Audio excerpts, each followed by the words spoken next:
Nuestra charla principal se sube todos los días a nuestro canal de YouTube. Búscanos como Diana Verónica y Tony, la entrevista. También puedes volver a escucharla en Spotify como Diana Verónica y Tony. Te invitamos a seguirnos, regálanos un me gusta, compártela con tus amigos y activa las notificaciones. Este día en el Corre-Corre de la Mañana le damos la bienvenida a... Dos cosas, Diana Verónica. Muy pocas veces hay esfuerzos nacionales de salvadoreños intentando plasmar en un libro sus ideas y pensamientos, ya sea de prosa, de poesía, de filosofía, de política, de lo que sea. Y lo otro es que muy pocas veces coinciden que esa persona es un amigo. Exacto. Y por eso está aquí. Y por eso está aquí. Tiene cuello, pues va.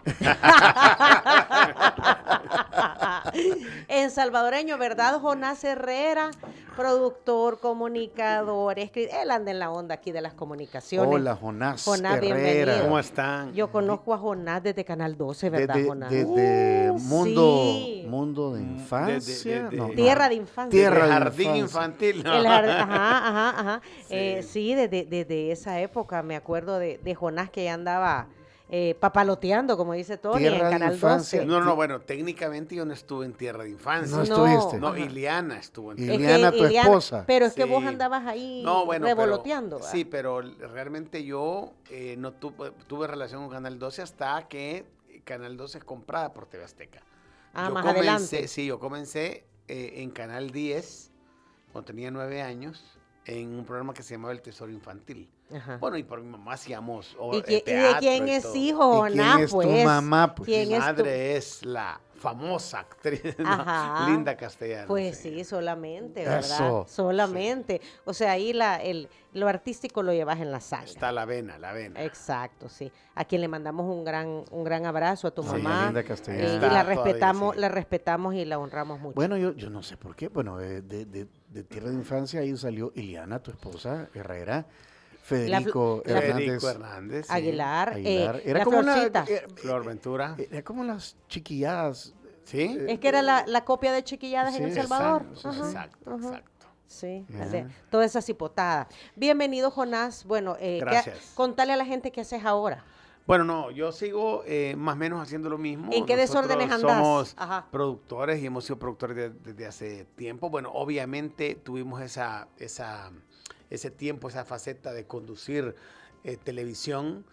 La radio siempre fue para mí un desafío y un respeto profundo porque son técnicas realmente totalmente diferentes. Yo admiro a las personas que han logrado hacer las dos cosas, bueno, caso de ustedes, pero nosotros estuvimos en televisión muchos años. Como digo, comencé en Canal 10 y luego pasamos a Canal 12, donde hicimos con Luciano y con Edwin el programa Hola El Salvador. Ahí estuvimos algún Así tiempo. vos eras de los que bailaban en la mañana, ¿verdad? Ahorita no me acordaba de yo eso. Yo fundé el baile. Vos le pusiste el meneíto ahí. Ya, sí. Ajá, en Ole El Salvador, es cierto. Siguen bailando, ¿verdad? Ajá. Sí. No, pues, ajá. Pero bueno, y entonces fui productor, porque a mí realmente, aunque me gusta la conducción, no digo que no, porque es bonita, pero lo que más me fascinó siempre es el tras cámaras, que le llamamos nosotros coloquialmente, es decir, la producción. Eso fue lo que me fascinó, cómo se hacían las cosas, y por eso es que fui entrando más al mundo de la producción. Entonces yo produje Hola El Salvador. De hecho, es casualidad que yo haya llegado a estar con Edwin y Luciana, porque el terremoto del, ¿qué? 2001 se entrometió en un proyecto que teníamos de producción para Hola El Salvador, y entonces al necesitar otros conductores que yo paso a conducir, pero fue Pasando iba. Pasando iba el terremoto. Ok. Y por eso es que hicimos después el trío, ¿no? Que funcionó bastante bien. Y bueno, y después... En televisión. En ajá. televisión, sí, Ajá. en Canal 12. Y luego, pues bueno, ya la vida nos lleva por caminos diferentes. Luciana se va para TCS, Edwin para su proyecto, y nosotros ponemos nuestra empresa que se llama Imagina Show Marketing, que se dedica a la producción de eventos corporativos principalmente, aunque hemos hecho otras producciones. Muy exitosa tu empresa, por cierto, y muy reconocida en el ámbito en el que nosotros nos desenvolvemos, ¿verdad? Que es Sí. los medios de comunicación y Sí, las productoras. Realmente el equipo ha crecido mucho. y la verdad que muy contento de poder hacer eso que me encanta y que me apasiona, pero el equipo se ha madurado, el equipo de Imagina se ha madurado, es decir, es un equipo que trabaja sólido, que trabaja con fuerza, y entonces ya a esta edad de los 50 para arriba queda la oportunidad de ver un poco más allá, de ver lo que yo le llamo la trascendencia, de ver las cosas que querés hacer, que querés decir, independientemente te oigan o no, pero hay necesidad de decir cosas. Pues sí, pero se te metió y externar punto, cosas. ¿verdad? Hace un par de años, no sé exactamente, conversando con Jonás me dijo, me voy a meter a estudiar filosofía, me dijo, Sí. a la universidad. ¿Está bien? Y me dio hasta envidia, ¿verdad? Porque en medio de todo lo que este muchacho hace, ha encontrado el tiempo para pues sí, la parte académica que tiene que ver con la filosofía, y eso es trascendental, ¿verdad? Sí. Ajá. O sea, Explicémosle a la gente qué es la filosofía, porque pues sí, muchos lo escuchan el término y lo sienten bien elevado. ¿Y qué es filosofía, Bueno, Jonás? realmente es curioso que la filosofía en un momento dado fue como la madre, ¿no?, de las ciencias junto con la teología. Y bueno, la filosofía digamos, la disciplina que le encanta preguntar sobre todo. Exacto, ¿Verdad? ajá. Es un amante de la pregunta para encontrar, si es que acaso puede, otra pregunta. ¿No? No necesariamente. Respuestas que te la conducen a respuesta. otra pregunta. Sí. Ajá.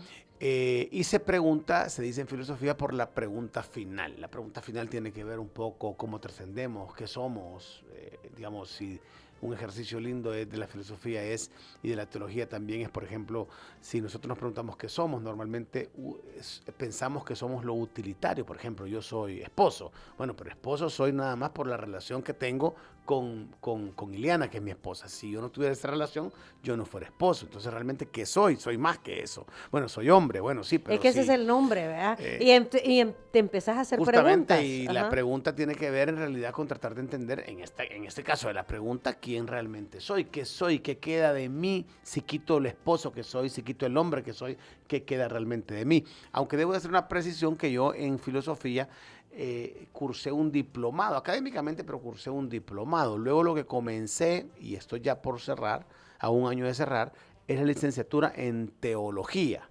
¿no? Pero la verdad que la teología y la filosofía siempre han caminado totalmente de la mano. La filosofía. Disculpa mi imprecisión. Sí. ¿Viste? Y ahora mismo también estoy sacando una maestría en teología. Y la teología se pregunta por el ser de Dios. Toma como objeto, o si acaso se puede tomar, pero como sujeto, digo, académicamente hablando, a Dios como su ser de estudio. Así como el biólogo toma a los seres vivos, la teología toma al estudio de Dios. De hecho, es bien interesante porque... por eso así se llama, ¿verdad? El estudio de Dios. Claro, de hecho, por eso algunos me dicen a mí, te vas a ser pastor, me dicen, ¿verdad? Y bueno, yo, o sacerdote, no sé, tengo pues mucha admiración por los que toman el pastorado, pero ese es un llamado y una función. En el caso del que estudia teología o el teólogo, lo que le fascina es el ser de Dios. ¿A qué me refiero con eso? Que hay teólogos, por ejemplo, que ni siquiera son cristianos, ¿no? Porque es un estudio académico y teológico, ¿no? Claro, en mi caso yo soy creyente, ¿verdad? En Dios. ¿Y tú qué sos? Yo soy protestante, soy evangélico. Ah, ok. Sí. Cristiano evangélico. Correcto, correcto. Pero entonces la teología tiene que ver con el estudio del ser de Dios y bueno, y siempre ha sido una ciencia madre, ¿no? Desde los anales de la historia. Recordemos que las ciencias sociales, las humanidades hoy, en la modernidad comenzaron a ser, entre comillas, mal vistas, ¿no? Porque las ciencias duras comenzaron a ganar, y ahí está ese tema de la ciencia y la fe y la ciencia y la razón, pero al final es real que nosotros somos más que materia y somos más que solamente la utilidad, ¿verdad? Somos amor, somos pensamiento. Y al final a saber qué somos, ¿verdad? También esa pregunta nos la hacemos. Mira, y en medio de todo esto... Entonces, en ese trajinar, Ajá. en ese recorrido, ha escrito este libro que ya tenemos en nuestras manos y que agradecemos mucho que nos hayas regalado este ejemplar, que se titula Apateísmo, afrontando la crisis de la fe de los hijos, y buscando búsqueda sencilla en Google, el significado de apateísmo dice que el apateísmo derivado de apatía y teísmo es la actitud de indiferencia práctica hacia la existencia o inexistencia de Dios. Correcto. De hecho, es bien interesante la palabra que, por cierto, no existe en la Real Academia y por qué la necesidad de formular una palabra novedosa, vamos a decir que no existe todavía en los diccionarios, es porque cuando hablamos de apatía, y solo del término apatía que todos entendemos bueno, nos dice algo, pero la apatía supone una acción proactiva. Por ejemplo, si yo dijera, Tony, fui a la radio y Tony y fue apático conmigo. Esa apatía de Tony supone de Tony una acción proactiva, es decir, Tony algo siente sobre mí, algo no le gusta de mí, algo le hice, qué sé yo, y por lo tanto proactivamente te muestras apático. Sin embargo, en el libro... sin ganas, ¿verdad? Apático sin ganas. Pero proactivamente, o sea, hay algo que te hace... A propósito. Que te hace actuar en consecuencia de. En el caso del libro, el apateísmo es una crisis realmente, cuando lo vemos apateísmo y el teísmo es por Dios, o sea, apatía de Dios, no estamos hablando exactamente de esa apatía proactiva. Es decir, no estamos hablando de un joven, de un hijo que proactivamente tiene apatía con Dios, sino que está como una especie de un encogimiento de hombros, como una anestesia. Digamos, son chicos que no están peleando con Dios, que no están proactivamente en contra de Dios, simplemente Dios les parece irrelevante para su día a día, no hay ningún interés en la trascendencia, no hay un más allá al cual buscar, todo es aquí y ahora, todo pasa muy rápido, y de eso explora el libro, ¿no? De la crisis del apateísmo, que es más que una crisis de religión, es una crisis de espiritualidad que condena al ser humano a vivir en un despropósito, aunque él en algún momento de la vida no se lo plantee. Si lo separamos del teísmo o de la teología o de Dios, sería algo así como el nihilismo que determina que la vida no carece de significado, carece de sentido, cuando me muera no va a pasar nada. Con la diferencia que el nihilista, digamos, literalmente ha tomado una posición acerca de que nada importa, digamos. En el caso del apateísta, si lo pudiéramos sentar aquí ahora, él diría que es cristiano, vive disciplinas cristianas, no tiene una realidad que es nihilista, al contrario, se supone como un cristiano, se asume como un cristiano, puede tener una vida activa en la iglesia incluso, pero cuando ese momento trascendental del día a día le supone enfrentarlo, Dios es simplemente alguien irrelevante, es alguien que no es tomado en cuenta. El nihilista está tomando en cuenta a Dios como el ateo toma en cuenta a Dios para negarlo, el ateo. El nihilista de alguna forma toma en cuenta esa trascendencia para negarle y decir nada existe. El apateo no, el apateo cree estar tomando en cuenta a Dios cuando lo que está tomando probablemente es simplemente una cultura, que sería la cristiandad, de la cual yo hablo en el libro, o el cristianismo, que es un conjunto de ideas como cualquier ismo, ¿no? Como el humanismo, como el marxismo, como el nihilismo. Pero yo hago el ascenso en el libro a buscar la cristianidad, que es ese momento en el día. Cuando digo en el día me refiero no en un día, en una hora. Estoy hablando que en todo momento podamos estar entendiéndonos como parte de una trascendencia. En este caso, de una mirada del cristianismo, ¿no? ¿Y qué es trascender? Bueno, estamos hablando aquí de que nosotros no somos, cuando Dios, porque obviamente la mirada que yo hago es desde el cristianismo, y el cristianismo, la idea fundamental del cristianismo es que Dios, el verbo, se encarnó. Dios se encarnó, ¿no?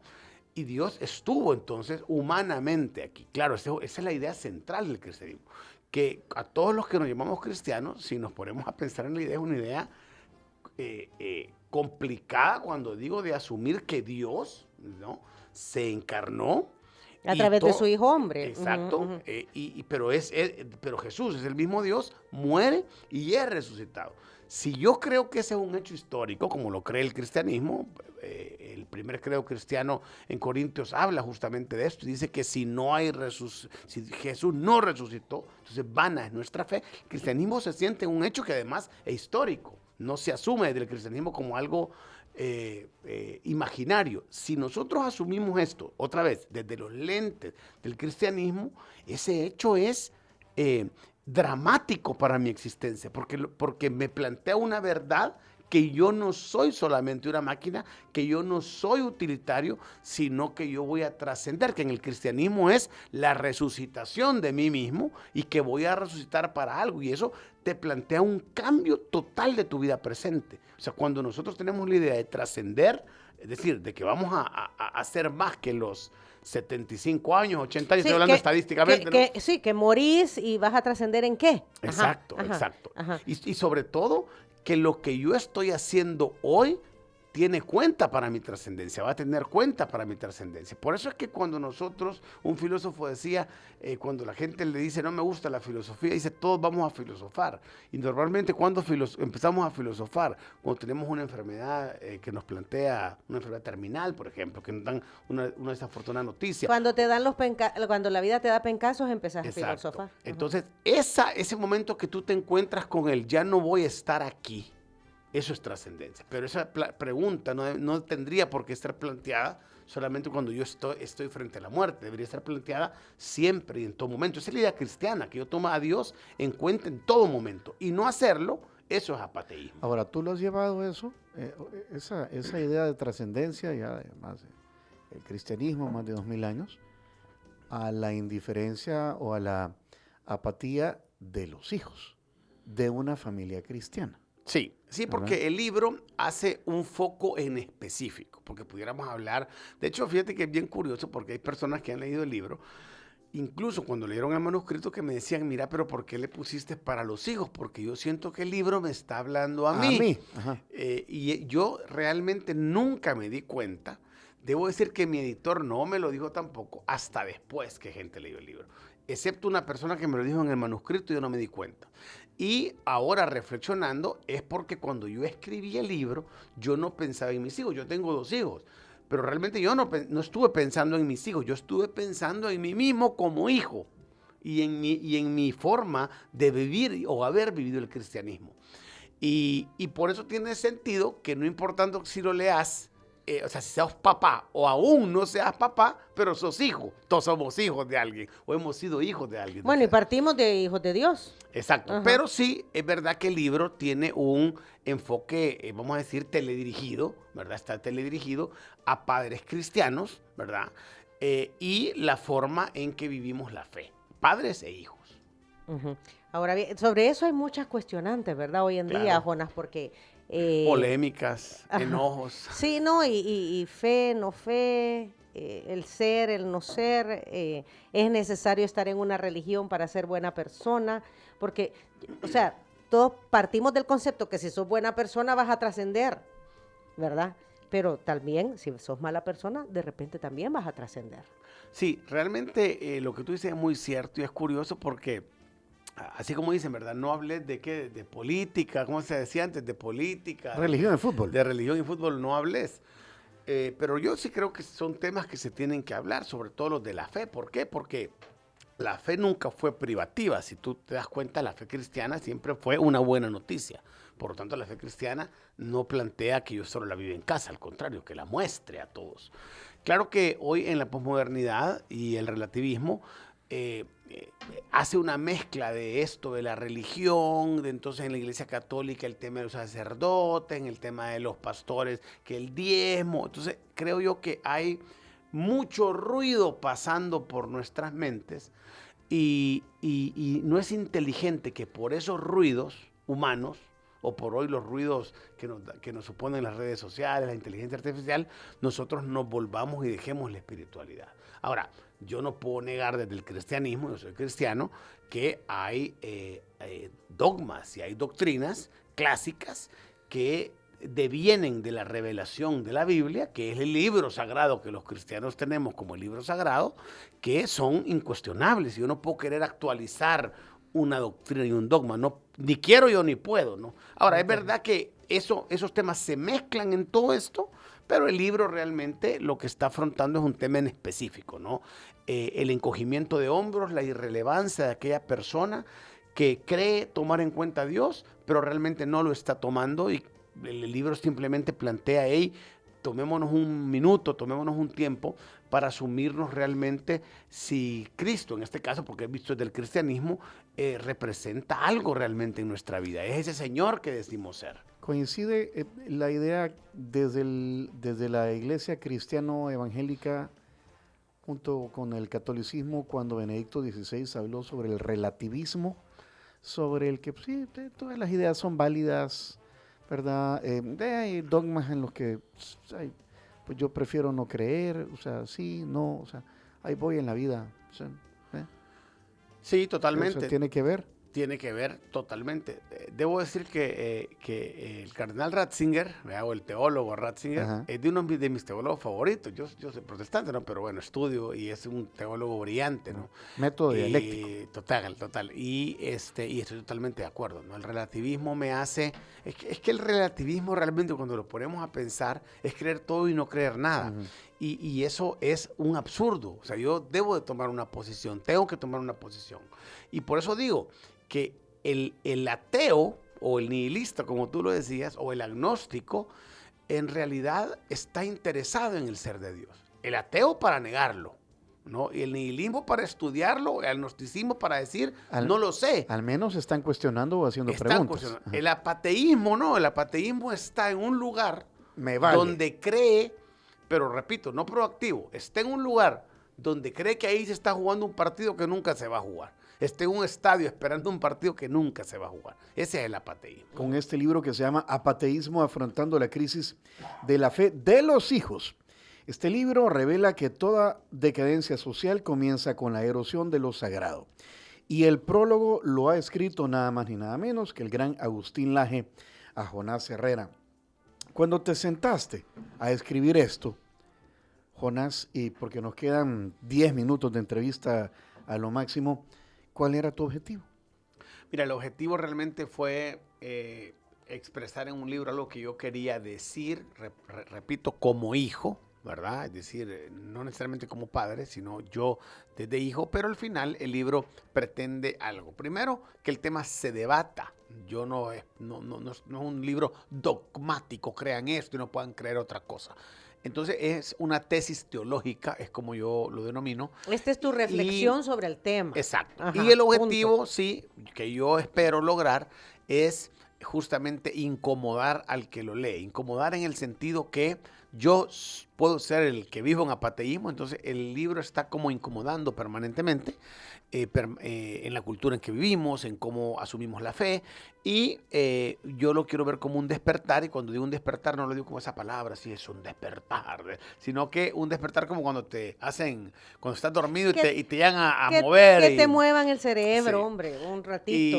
Y me gustan las metáforas, a mí me gusta esa metáfora porque cuando tú te despiertan así que alguien te llega a decir, levántate, entonces tú puedes hacer varias cosas, enojarte, volverte a dormir, o bueno, levantarte y hacer algo. Yo espero que se levanten y hagan algo, que hagamos algo. Ajá. ¿Por qué es importante hacer algo, Jonás? Bueno, porque justamente parte de lo que hemos hablado, ¿no? Desde el cristianismo, Dios lo coopta todo, lo llena todo, es nuestra razón de ser, de vivir, y eso no tiene que ver con edades, o sea, no es verdad, nos hemos creído una mentira que no, pero el joven ahorita no cree en Dios, pero el joven le achacamos esto como que como que en el crecer es normal, y realmente no es normal, lo hemos normalizado, algo que no debe ser normal, y que es que el ser humano en algún momento saque a Dios de su realidad. No es normal ni debe de pasar. Es más, cuando el joven, sobre todo el joven lo hace, se perderá grandes momentos de su vida al estar tomando en cuenta a Dios. Mira, Jonás, pero ¿en qué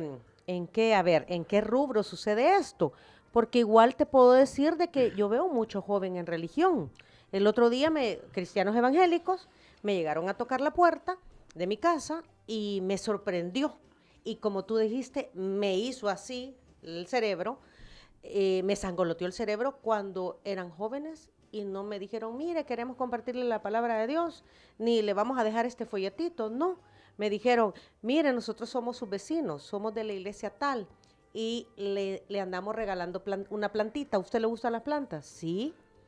Es que andamos regalando plantitas para que usted siembre. Ajá. Y le queremos invitar, si usted un día quiere, que vaya a nuestra iglesia. Y dije yo, vaya, al fin algo totalmente diferente. Y te estoy hablando de bichos 17, 18 años a lo mucho, niñas y niños. Y dije, vaya, qué bonita forma de no meterme la religión en la cabeza, pero sí de decirme, mire, si usted un día quiere reflexionar, ¿verdad? Ahí estamos nosotros, ¿verdad? Reflexionando el día a día. Y les abrí la puerta. Ojo con eso, porque tú no abrís la puerta de tu casa. Y les abrí la puerta, me dejaron una plantita, la cual ha estado creciendo en mi casa. Y por eso digo, el cristianismo es ese. El cristianismo se basa en ayudar al otro, en apoyar al otro, en perdonar al que te está haciendo daño, en practicar la justicia. A lo que iba Jonás es que sí hay jóvenes en religión. Claro. Y hay una gran cantidad de jóvenes en religión y yo lo felicito. El otro día se hizo padre el hijo de una amiga también. Se ordenó, así es la palabra correcta, ¿verdad? Se ordenó como sacerdote. Entonces, yo veo que sí andan muchos jóvenes en religión. Entonces, por eso pregunto, ¿en qué rubros es que tú estás viendo esto de que no andan en nada, religiosamente hablando o reflexionando sobre Dios? Realmente el sacar a Dios de nuestra realidad no tiene edad.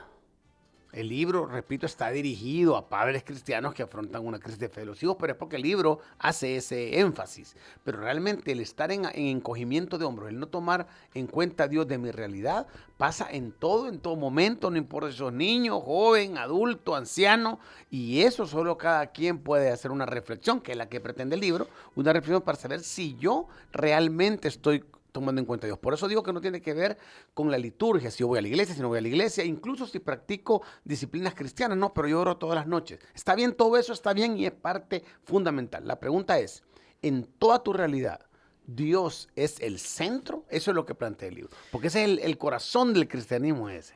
¿Qué será, Jonás, que los avances científicos, la ciencia misma, la inteligencia artificial, la modernidad, la tecnología nos está haciendo mucho ruido de lo espiritual o los descubrimientos de la ciencia vienen opacando dogmas? Me voy a ir si querés, al geocentrismo, vaya. Vea, la Tierra era el centro del universo y la ciencia después demostró que no. Y en su momento era un dogma, pues. Y de ahí para acá, todo lo que se ha descubierto. ¿Será eso un motivo por el cual se está dejando como de lado esa parte espiritual humana, esa conexión con Dios? Y ahora pues hay otros ruidos, otras distracciones que nos separan de lo espiritual, de lo trascendente. No cabe duda que sí, y esto lo trae el modernismo, el caso del geocentrismo, ¿no? El giro copernicano que se hace justamente de ese tema. Y tiene que ver con el modernismo, pero realmente es de alguna forma porque el cristianismo, voy a decir, se pelea en un momento con la ciencia de forma irrelevante. La ciencia no puede dar cuenta del ser de Dios simplemente porque no puede estudiar el objeto, porque no es un objeto. O sea que la ciencia y la fe no deberían estar ni siquiera en pleito porque estudian cosas distintas. Pero con la cultura que dices, es por lo que Agustín Laje, él como un politólogo y como un filósofo y estudiante de la cultura, escribe en el prólogo, este libro revela que toda decadencia social comienza con la erosión de lo sagrado, que es lo mismo que plantea el filósofo Visual Ham, que dice, vivimos en una sociedad de cansancio porque hemos quitado el ritual, y él no lo ve desde el punto de vista religioso. En el caso de Visual Ham, dice, la decadencia social, esta sociedad que te hace que tenés que estar rindiendo permanentemente, te quita el momento de contemplación, de pensar, y ese es lo sagrado. Eso tiene mucho que ver con la espiritualidad. Entonces, totalmente, la cultura moderna golpea directamente o pone el debate de la razón versus la fe, pero el posmodernismo o la modernidad líquida, que es la que vivimos hoy, la hace relativa. Ya ni siquiera me peleo, simplemente tú pensás lo que querrás, yo puedo pensar lo que quiera, ¿no? Cada quien que piense lo que quiera. Hay papás cristianos que de hecho dan ese consejo. Un consejo que no es cristiano, porque si el cristianismo se abroga una verdad, se abroga una buena noticia, la tiene que defender y la tiene que decir. Y es lo que dice Laje, que cuando hemos sacado lo sagrado, él se refiere al cristianismo, en los países que se ha sacado hay una decadencia social porque los valores que prima el cristianismo, ¿cuáles son? Pues justicia, es bondad, es perdón, etcétera, ¿no? Entonces por eso está en decadencia el mundo. Claro. Porque no existe ninguna parte del mundo en donde vos puedas decir de que porque están Ahora, bien metidos en la religión en- han prosperado, al en- contrario. Y ahí es donde hay que hacer una separación de la religión como un conjunto de personas que se reúnen y tienen una creencia y la viven y son corrompibles, de la religión religare, que es la original palabra, que es mi búsqueda de estar ligado con Dios. Se nos acabó el tiempo. ¿Qué mensaje le podrías decir a nuestros oyentes sobre, vaya, que tal vez esta entrevista los ha despertado, los ha hecho pensar un poquito sobre por qué deberían leer esta obra que tú has lanzado ¿Y a dónde lo encuentran? ¿Dónde la encontramos? Bueno, primero la obra está en la Internacional Libros y Regalos en cualquiera de sus ubicaciones aquí en El Sucursales. Salvador, sucursales en El Salvador, en el libro físico. Si lo prefiere por vía digital, está en Kindle, está en Amazon Kindle. Y si está en otra parte del Salvador, está en Amazon Books también, si es que lo quiere físico. Está en Amazon Books en cualquier parte del mundo. Y bueno, y la realidad es que yo creo que cuando uno se plantea el hecho de que hay un ser, o que puede al menos haber un ser trascendente, vale la pena esta discusión traer a la mesa porque no es irrelevante. Tanto es que cuando la gente siente que algo le molesta y que lo que dijo no estoy de acuerdo, quiere decir que el tema importa. Y si el tema importa, hay que leer sobre el tema. ¿Podrías, por favor, dedicarnos estos ejemplares? Claro. Lo cual agradeceríamos mucho, Jonás. Por Aquí supuesto. le paso bolígrafo también. Y les agradezco también a ustedes en estos ya sus 8 años cumplidos, ¿verdad? Ya cumplido, sí. ¿Y ya cómo era? cumplido. Entrando a 9. Aquí en Entrando a 9, en como decían los 105.3, abuelitos, ajá. en 105.3. Y juntos más de 12 años. Más de 12 años, sí. Sí. Comenzamos en el 2013 cuando Tony me llamó a hacer radio allá en la 102.9, en la otra colonia. Ajá. Así le decimos. En la otra comarca. Ajá. En la otra comarca. Exacto. Enhorabuena. Gracias, Jonás. Pues siempre descanse. La pero, extinta bueno, comarca. sí. Pero bueno. Gracias por No, la gracias visita. a ustedes y a la audiencia que hace el favor de escuchar. Saludos a la familia. Gracias. Saludos por casa. Pueden ver nuevamente esta entrevista en nuestro canal de YouTube o a través de las siguientes coordenadas. Muchas gracias por acompañarnos en nuestra entrevista. Para volver a escucharla e incluso verla, visita nuestro canal de YouTube Diana Verónica y Tony. Búscala como La Entrevista. También puedes encontrarla en Spotify como Diana Verónica y Tony. Te invitamos a seguirnos, regálanos siempre un me gusta, compártela con tus amigos y activa las notificaciones.